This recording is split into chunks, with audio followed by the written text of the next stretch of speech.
On a un exemple comme cela. Ibn Taymiyyah, un jour, il est avec ses compagnons, à l'époque des Tatars. Donc c'était un groupuscule de personnes extrêmement violents, ultra violents. Ils étaient connus pour aller dans des contrées géographiques comme cela. Ils se disaient musulmans, mais en même temps, ils commettaient énormément de crimes. D'accord ? Des injustices pas possibles. Et ils avaient en même temps une croyance bancale. Et donc, ils avaient un peu comme cela attaqué différents pays. Et ils arrivaient dans des pays, ils les traumatisaient, ils traumatisaient les gens, ils agressaient les gouverneurs, des choses comme cela. Et donc, lui, dans la ville dans laquelle il était à ce moment-là, eh ben, ils étaient présents. Il passe avec ses compagnons à côté d'un petit groupe d'entre eux. Ils étaient assis dans un coin, ils étaient en train de boire du vin. Et donc, il continue son chemin, et ses compagnons lui disent « Ya Cheikh, est-ce que tu n'ordonnes pas le convenable et tu condamnes le blâmable ?» Tu les vois en train de s'adonner, en train de faire cela, et tu leur dis rien. Tu dis rien, tu continues ton chemin. Qu'est-ce qu'il a dit?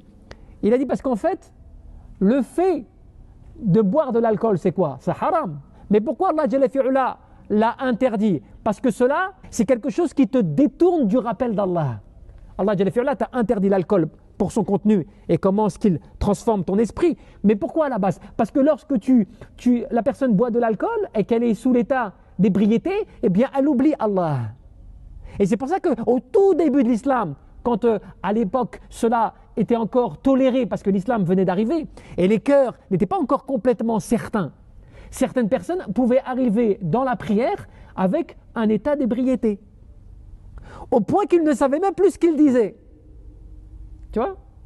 Et on sait aussi que ça a causé énormément de dégâts, les paroles, dans les divorces, des choses comme cela.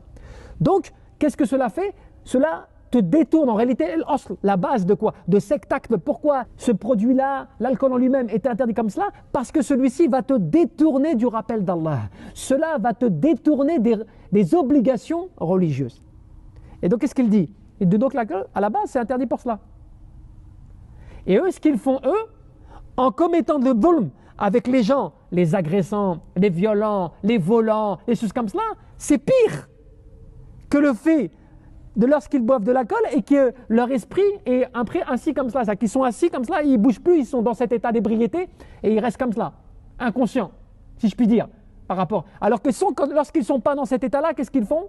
Eh bien, ils commencent à agresser les gens et à attaquer les gens et à être injustes avec les gens. Donc, entre deux choses qui sont mauvaises, laquelle des deux est pire? Est-ce que c'est de l'empêcher de boire et ensuite il va agresser les gens et commettre un mal plus grave, ou est-ce que c'est de les laisser dans cet état et ils se font que du mal contre eux-mêmes, mais pas aux gens? Tu vois? La balance. Cela ne veut pas dire que tu l'appliques en tout cas, mais c'est pour dire que l'analyse, tu vois l'analyse, comment elle est importante dans ce cas-là.